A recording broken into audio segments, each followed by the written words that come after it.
देखिए, हमारा भारतीय पत्रकारिता काउंसिल पत्रकारों के हित की बात करता है, उनकी सुरक्षा के लिए बात करता है।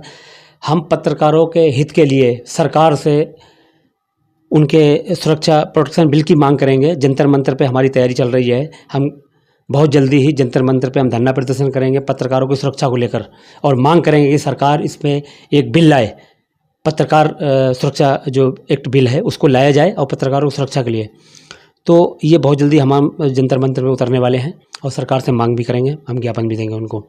तो हम यही चाहेंगे कि खासकर नोएडा के पुलिस कमिश्नर साहब से कि आप ये न्यायिक जांच कराएं और निष्पक्ष होकर जांच कराएं, जिसमें ये दोषी जो भी पाया जाता है उसको दंडित करें और उनको समझाया जाए, इसहाक सैफी साहब को, क्योंकि वो भी परिवार वाले लोग हैं। जी। एक आहत होकर उनको इंसाफ अगर नहीं मिला तो वो आहत होकर के ये कदम उठा रहे, उनको रोका जाए। जी। आप देख रहे हैं BBC 24x7 न्यूज़। नई और ताज़ा खबरें देखने के लिए आप हमारे चैनल को सब्सक्राइब जरूर कर लें। निष्पक्ष पत्रकारिता करने वाले ईमानदार पत्रकारों को फर्जी मुकदमों में फंसाकर जेल भेज दिया जाता है या उन पर जानलेवा हमला कर दिया जाता है। इन्हीं ईमानदार पत्रकारों में से हिंद की ज़मीन दैनिक अखबार के संपादक इसहाक सैफी हैं। वरिष्ठ पत्रकार इसहाक सैफी का कहना है कि मैंने हिंद की ज़मीन अखबार के माध्यम से कई अवैध कार्यों के खुलासे किए, जिसमें नोएडा पुलिस भी लिप्त पाई गई। अवैध कार्य करने वालों ने पुलिस के साथ मिलकर उन पर फर्जी मुकदमे लगवाए हैं। इसहाक सैफी चाहते हैं कि इस मामले की पूरी निष्पक्ष जांच हो और जो भी दोषी हो उन पर कार्यवाही की जाए, लेकिन 3 साल गुजरने के बाद भी उनको न्याय नहीं मिला।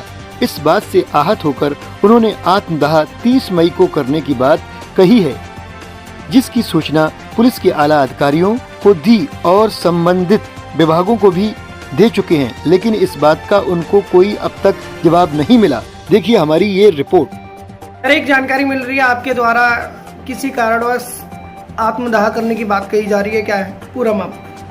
मेरा नाम इसहाक सैफी है। मैं दैनिक हिंद की ज़मीन अखबार समाचार का संपादक हूँ। मैं अपने अखबार में अवैध कारोबार के खिलाफ खबरें छापता रहता हूँ अक्सर, जिससे हाथ होकर उन मुखबिरों और अवैध कारोबारियों ने मेरे खिलाफ फर्जी 2 मुकदमे दर्ज कराए, जिनमें मैं जेल में और परिवार के साथ जेल गया, और उसमें मुझे निष्पक्ष न्याय न मिलने की वजह से मेरा जीने का मकसद खत्म हो गया। और मैं इसी मामले को लेकर अब कमिश्नर ऑफिस सेक्टर 61 पे अबला कर रहा हूँ, जिसकी सूचना मैं पत्र के माध्यम से सभी विभागीय अधिकारी को, अल्पसंख्यक आयोग, राष्ट्रीय मानव आयोग, कमिश्नर, DGP और मुख्यमंत्री, प्रधानमंत्री को अवगत करा चुका हूँ। यदि मुझे न्याय नहीं मिला तो मैं 30 मई को आत्मदाह करूँगा, जिसकी जिम्मेदारी पुलिस विभाग की होगी। ये सर मामला आपके विरुद्ध, आपके परिवार के विरुद्ध जो दर्ज हुआ था, जो आप बता रहे हैं कि फर्जी जो मुकदमा दर्ज हुआ था, कब हुआ था? ये मामला 16 नवंबर 2019 का है, जबकि मैं अपने ऑफिस पे हूँ और मेरी पत्नी और मेरे बच्चे अपने मायके गए हुए थे। अच्छा। ये सभी लोग, ये जो लोग हैं पुलिस के मुखबिर हैं और मुखबिर के द्वारा ही ये FIR दर्ज कराई गई थी। और ये दोनों, आपको क्या लगता है किस वजह से आपके ऊपर फर्जी मुकदमे दर्ज किए गए? क्योंकि मैं इन अवैध कार्यों के खिलाफ हमेशा। क्या अवैध कार्य होते थे? ये लोग चैन छीनना, मोबाइल छीनना, गांजा, चर्च वगैरह का अवैध कारोबार करते हैं। कौन करते थे? स्थानीय पुलिस की मिलभगत से होता है और इन पर आज तक कोई मुकदमा दर्ज नहीं हुआ। क्या नाम है जो इस तरीके के अवैध कार्य करते थे? शफीक है, आदिल है, आकिब है, सोनू है, जिनका एक वीडियो वायरल हो रहा है अवैध हथियार लहराते हुए भी, जिसका ट्वीट भी किया गया, लेकिन अभी तक पुलिस प्रशासन उस पर कार्रवाई नहीं करा। अब आप क्या मांग करते हैं? हमारी मांग ये है कि इन मुकदमों की निष्पक्ष जांच हो। और इस मुकदमे में 4 IO नियुक्त किए गए थे, जिनमें तीसरा नंबर का IO था रंजीत सिंह। वो 20 लाख की रिश्वत लेने के आरोप में सस्पेंड है और फरार चल रहा है। तो ये आत्मदाह कहाँ किया जाएगा आपके द्वारा, अगर आपकी मांग नहीं होती? कमिश्नर ऑफिस सेक्टर 108 पर, कमिश्नर ऑफिस पर आत्मदाह की जाए।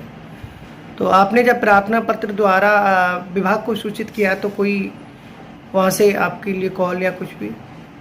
ये पत्र मैंने बाय पोस्ट किए थे, लेकिन आज 24 तारीख है, किसी भी अधिकारी का आज तक कोई भी फ़ोन या कोई भी इन्फॉर्मेशन मेरे पास। BBC 24x7 न्यूज़ की टीम इस वक्त पहुंच चुकी है भारतीय पत्रकारिता काउंसिल कार्यालय दिल्ली में और हमारे साथ मौजूद हैं भारतीय पत्रकारिता काउंसिल के राष्ट्रीय अध्यक्ष एडवोकेट आलम मंसूरी। मंसूरी साहब, जिस तरह से इसाक सैफी साहब का मामला चल रहा है, नोएडा से हिंद की ज़मीन दैनिक पेपर चलाते हैं, उस विषय में क्या कहना चाहेंगे आप?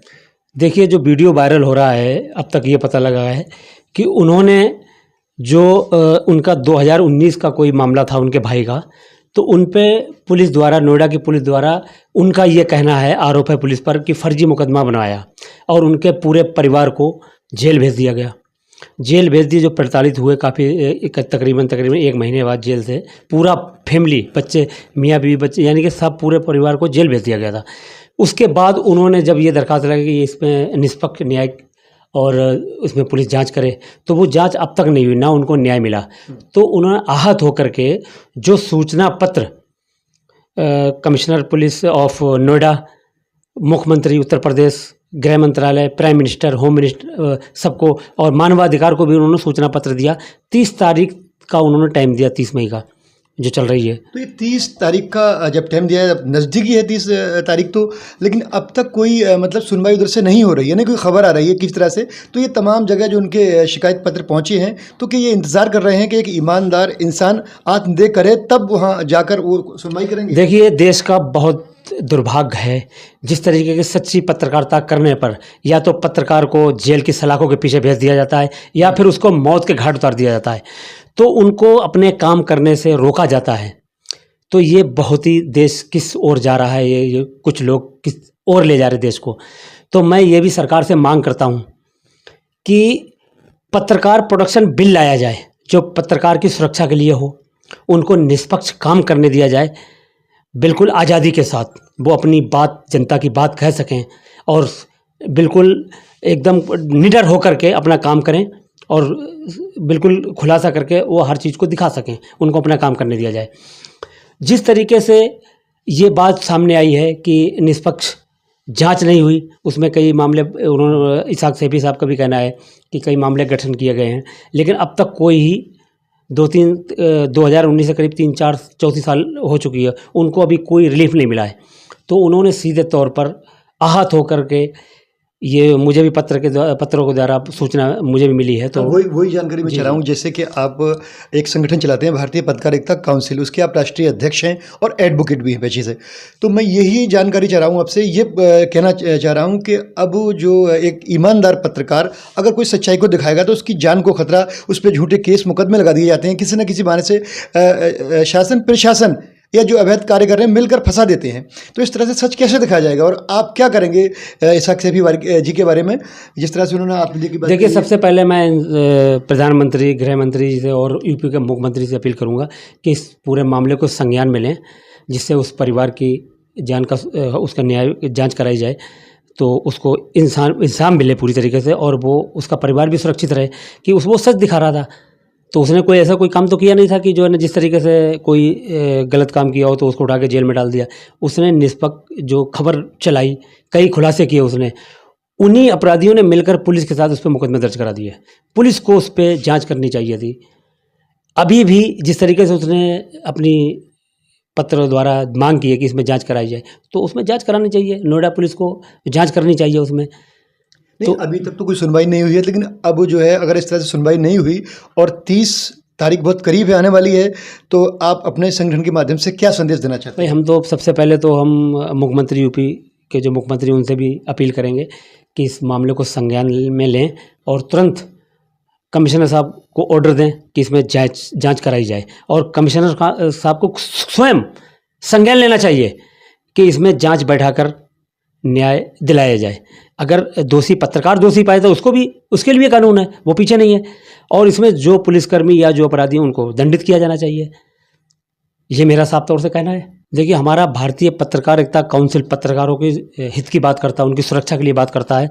हम पत्रकारों के हित के लिए सरकार से उनके सुरक्षा प्रोटेक्शन बिल की मांग करेंगे। जंतर मंतर पे हमारी तैयारी चल रही है। हम बहुत जल्दी ही जंतर मंतर पे हम धरना प्रदर्शन करेंगे पत्रकारों की सुरक्षा को लेकर, और मांग करेंगे कि सरकार इसमें एक बिल लाए, पत्रकार सुरक्षा जो एक्ट बिल है उसको लाया जाए और पत्रकारों की सुरक्षा के लिए। तो ये बहुत जल्दी हम जंतर मंतर पे उतरने वाले हैं और सरकार से मांग भी करेंगे, हम ज्ञापन भी देंगे उनको। तो हम यही चाहेंगे कि खासकर नोएडा के पुलिस कमिश्नर साहब से कि आप ये न्यायिक जांच कराएं और निष्पक्ष होकर जांच कराएं, जिसमें ये दोषी जो भी पाया जाता है उसको दंडित करें और उनको समझाया जाए इसाक सैफी साहब को, क्योंकि वो भी परिवार वाले लोग हैं। जी जी, एक आहत होकर उनको इंसाफ अगर नहीं मिला तो वो आहत होकर के ये कदम उठा रहे हैं, उनको रोका जाए।